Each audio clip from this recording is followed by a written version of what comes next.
Hello friends, स्वागत है आपका मेरे YouTube channel spirit of law में। आज हम उत्तर प्रदेश राजस्व संहिता 2006 के कुछ महत्वपूर्ण एमसीक्यू करेंगे।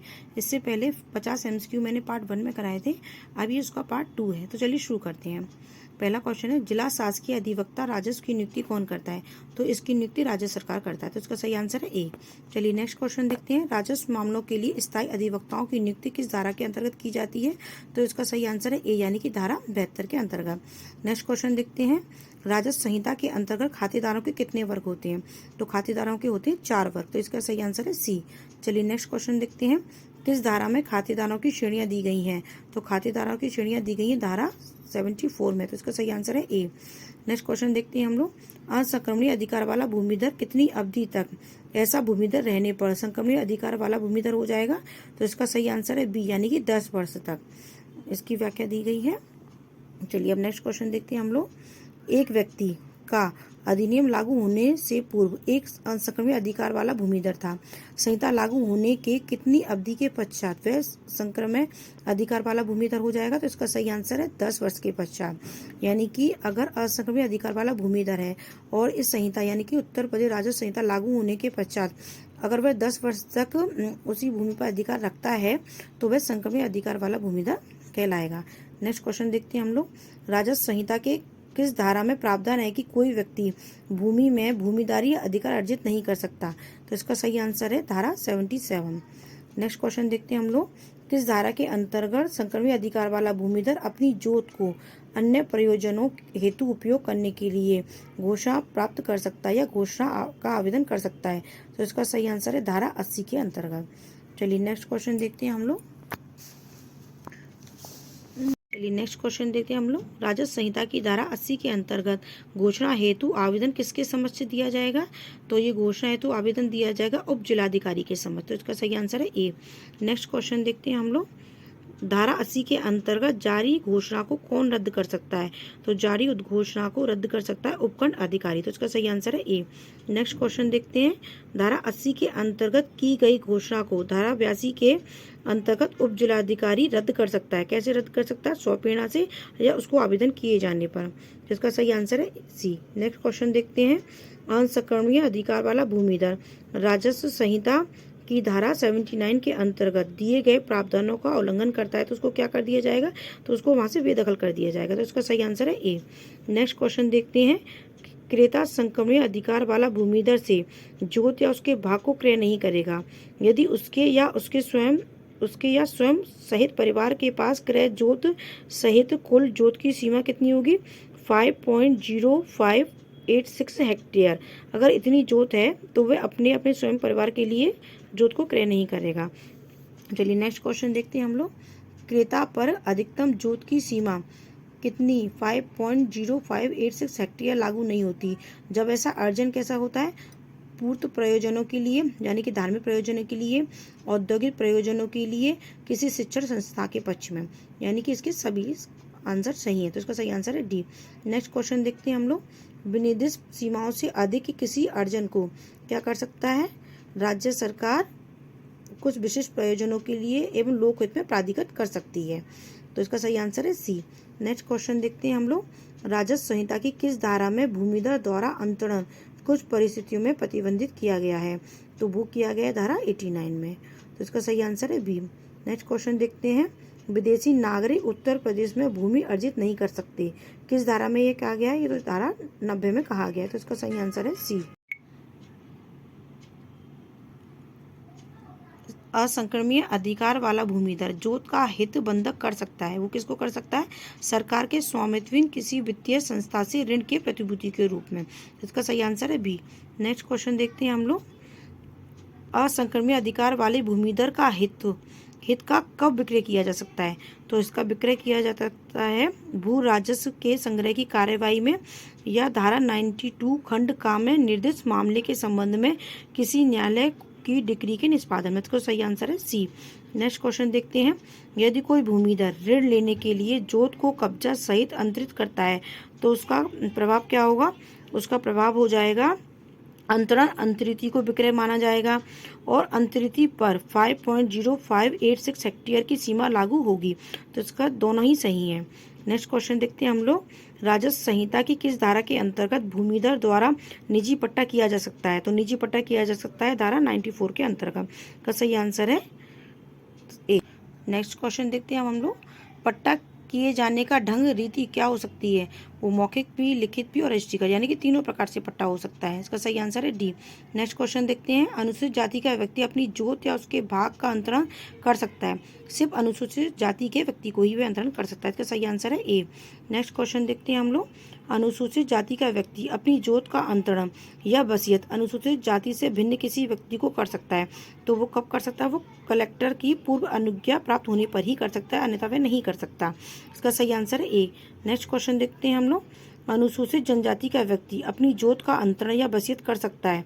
किसको कर सकता है? वो अनुसूचित जनजाति के व्यक्ति को भी वह अपनी जोत का अंतरण या वसीयत कर सकता है। इसका सही आंसर है ए। नेक्स्ट क्वेश्चन देखते हैं हम लोग, भूमि का नेक्स्ट क्वेश्चन देखते हैं हम लोग, विदेशी नागरिक उत्तर प्रदेश राज्य में भूमि अर्जित कर सकता है? तो वो कैसे कर सकता है? राज्य सरकार की लिखित पूर्वानुमति से ही कर सकता है। तो इसका सही आंसर है बी। नेक्स्ट क्वेश्चन देखते हैं, भूमिधर अपनी जोत का कर सकता है? क्या कर सकता है? साधारण बंधक कर सकता है। चलिए नेक्स्ट क्वेश्चन देखते हैं। हम लोग, राजस्व संहिता की धारा 80 के अंतर्गत घोषणा हेतु आवेदन किसके समक्ष किया जाएगा? ये किया जाएगा उप जिलाधिकारी के समक्ष। चलिए नेक्स्ट क्वेश्चन देखते हैं हम लोग, धारा 80 के अंतर्गत जारी घोषणा को कौन रद्द कर सकता है? तो इसको रद्द कर सकता है उपखंड अधिकारी। तो इसका सही आंसर है ए। चलिए नेक्स्ट क्वेश्चन देखते हैं, धारा 80 के अंतर्गत की गई घोषणा को धारा 82 के अंतर्गत उप जिलाधिकारी रद्द कर सकता है। तो इसका सही आंसर है स्वप्रेरणा से या आवेदन किए जाने पर। तो इसके दोनों ही सही हैं। तो इसका सही आंसर है सी।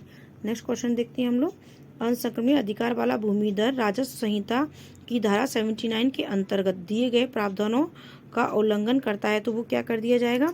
बेदखल कर दिया जाएगा या वह और दंडित भी किया जाएगा। तो इसका सही आंसर है सी, यानी कि दोनों। नेक्स्ट क्वेश्चन देखते हैं हम लोग, भूमि का विनिमय करने की अनुज्ञा कौन दे सकता है? तो वह तहसील का प्रभारी सहायक कलेक्टर दे सकता है, यानी कि जो उप जिलाधिकारी होता है वही तहसील का सहायक कलेक्टर होता है। तो चलिए नेक्स्ट क्वेश्चन देखते हैं हम लोग, इस संहिता के उपबंधों का उल्लंघन करके किए गए पट्टे का प्रभाव होता है? क्या प्रभाव होता है? यानी कि पट्टेदार के परिवार सहित उसके पट्टे पर ली गई भूमि 5.04 हेक्टेयर से अधिक न होने पर पट्टेदार असंक्रमणीय अधिकार वाला भूमिधर हो जाएगा। और यदि अपने परिवार के साथ घृत भूमि के साथ पट्टेदार द्वारा घृत भूमि 5.0586 हेक्टेयर से अधिक है, वहाँ पट्टेदार क्रेता हो जाएगा। तो इसके दोनों ही आंसर सही हैं। तो इसका नेक्स्ट क्वेश्चन देखते हैं हम लोग, राजस्व संहिता 2006 के उपबंधों के उल्लंघन में किया गया अंतरण क्या हो जाएगा? तो शून्य हो जाएगा। नेक्स्ट क्वेश्चन देखते हैं हम लोग, जब संहिता के उपबंधों के उल्लंघन में किया गया अंतरण शून्य हो जाता है तो उसका प्रभाव या परिणाम होता है तो क्या हो जाएगा? ऐसे अंतरण को विषय वस्तु सभी भारों से मुक्त होकर राज्य सरकार में निहित हो जाएगी। बिल्कुल सही है। अंतरण एवं अंतरिति दोनों के हित जोत से समाप्त हो जाएंगे। ये भी सही है। जोत में विद्यमान वृक्ष, फसल, कुएं एवं अन्य सुधार सभी भारों से मुक्त होकर राज्य सरकार में निहित हो जाएंगे, यानी कि इसके सभी सही हैं। इसका सही आंसर है डी। नेक्स्ट क्वेश्चन देखते हैं हम लोग, निम्नलिखित में से कौन वसीयत नहीं कर सकता? यानी कि वसीयत वह नहीं कर सकता, वसीयत असंक्रमणीय अधिकार वाला भूमिधर और आसामी दोनों ही नहीं कर सकते क्योंकि इन दोनों को एब्सोल्यूट राइट प्राप्त नहीं है। चलिए नेक्स्ट क्वेश्चन देखते हैं हम लोग, यदि कोई पुरुष भूमिधर बिना वसीयत किए मरता है तो उसकी संपत्ति प्रथम वार्यता में किसे न्यायगत होगी? तो उसकी संपत्ति अविवाहिता पुत्री को, पुत्र पत्रादि क्रम में जातीय वंशज को या विधवा को, यानी कि सभी को होगी। तो इसका सही आंसर है डी।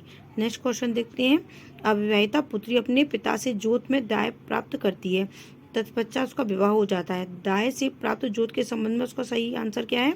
जोत उसके पिता के निकटतम जीवित वारिस को ही प्राप्त होगी। तो उसका सही आंसर है ए। नेक्स्ट क्वेश्चन देखते हैं हम लोग, राजस्व संहिता की धारा 107 के अंतर्गत वसीयत होनी चाहिए लिखित रूप में, रजिस्ट्रीकृत होनी चाहिए और 2 साक्षियों द्वारा प्रमाणित होनी चाहिए, यानी कि सभी इसके सही हैं। नेक्स्ट क्वेश्चन देखते हैं हम लोग, राजस्व संहिता की धारा 108 के अंतर्गत पुरुष भूमिधर असामी या सरकारी पट्टेदार की मृत्यु हो जाने पर उसके जोत में उसके हित का न्यायगमन निम्नलिखित में से किस धारा के अधीन रहते हुए किया जाएगा? यानी कि इसका सही आंसर है धारा 107। चलिए नेक्स्ट क्वेश्चन देखते हैं हम लोग, राजस्व संहिता की किस धारा के अंतर्गत पुरुष भूमिधर या आसामी के संबंध में उत्तराधिकार का सामान्य क्रम दिया गया है? तो इसका सही आंसर है धारा 108। चलिए नेक्स्ट क्वेश्चन देखते हैं हम लोग, उत्तरजीविता द्वारा सह खातेदारों के हित का संक्रमण के संबंध में किस धारा में प्रावधान किया गया है? तो ये किया गया है धारा 112 में। चलिए नेक्स्ट क्वेश्चन देखते हैं। राजस्व संहिता की किस धारा के अंतर्गत विदेशी नागरिक को अप्रवासी भारतीय उत्तराधिकार से वंचित कर दिया गया है? तो वह है धारा 114 में। चलिए नेक्स्ट क्वेश्चन देखते हैं हम लोग। कोई स्त्री किसी जोत में पुरुष भूमिधर असामी या सरकारी पट्टेदार का हित दाय में प्राप्त करे और उसकी मृत्यु हो जाए या वह पुनः विवाह कर ले या विवाह कर ले तो उसकी जोत में का हित अंतिम पुरुष भूमिधर असामी या सरकारी पट्टेदार के निकटतम वारिस को न्यायगत होगा। यह प्रावधान किस संहिता की किस धारा में किया गया है? तो यह किया गया है धारा 109 में। तो चलिए नेक्स्ट क्वेश्चन देखते हैं हम लोग।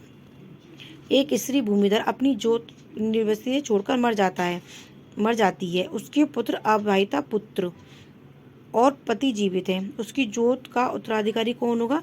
तो उसकी जोत का उत्तराधिकारी पुत्र एवं उसकी अविवाहिता पुत्री होंगी। चलिए नेक्स्ट क्वेश्चन देखते हैं हम लोग। एक स्त्री अपने पीछे एक विवाहिता पुत्री एवं एक अविवाहिता पुत्री छोड़कर मर जाती है। उसकी संपत्ति का न्यायमन क्या होगा? अविवाहिता पुत्री को उसकी संपत्ति मिलेगी। चलिए नेक्स्ट क्वेश्चन देखते हैं हम लोग। एक भूमिधर अपने पीछे एक विधवा और एक गर्भस्थ शिशु छोड़कर मर जाता है। गर्भस्थ शिशु जीवित पैदा होता है। गर्भस्थ शिशु भूमिधर की मृत्यु के समय उत्तरजीवित समझा जाएगा।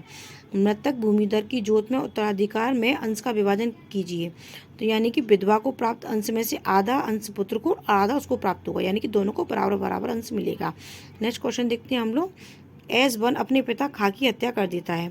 खा दो पुत्र S1 और S2 एवं एक अविवाहिता पुत्री D छोड़कर मर जाता है। उसके माने उत्तराधिकारी होंगे। तो इसका सही आंसर है, इसमें थोड़ा सा मुझे डाउट है, तो ये मैं आपको बाद में बताऊंगी, अभी मुझे क्लियर नहीं है, थोड़ा सा इसमें मुझे कन्फ्यूजन हो रहा है। चलिए नेक्स्ट क्वेश्चन देखते हैं हम लोग। हत्यारा किस धारा के अंतर्गत उत्तराधिकार से वंचित कर दिया गया है? तो वह धारा 114 के अंतर्गत। तो फ्रेंड्स आज तक 50 MCQ यहीं मैं समाप्त करती हूँ। अगर आपको मेरा वीडियो पसंद आया हो तो प्लीज़ लाइक शेयर सब्सक्राइब करें। अब नेक्स्ट पार्ट में आपको बाद में बताऊँगी।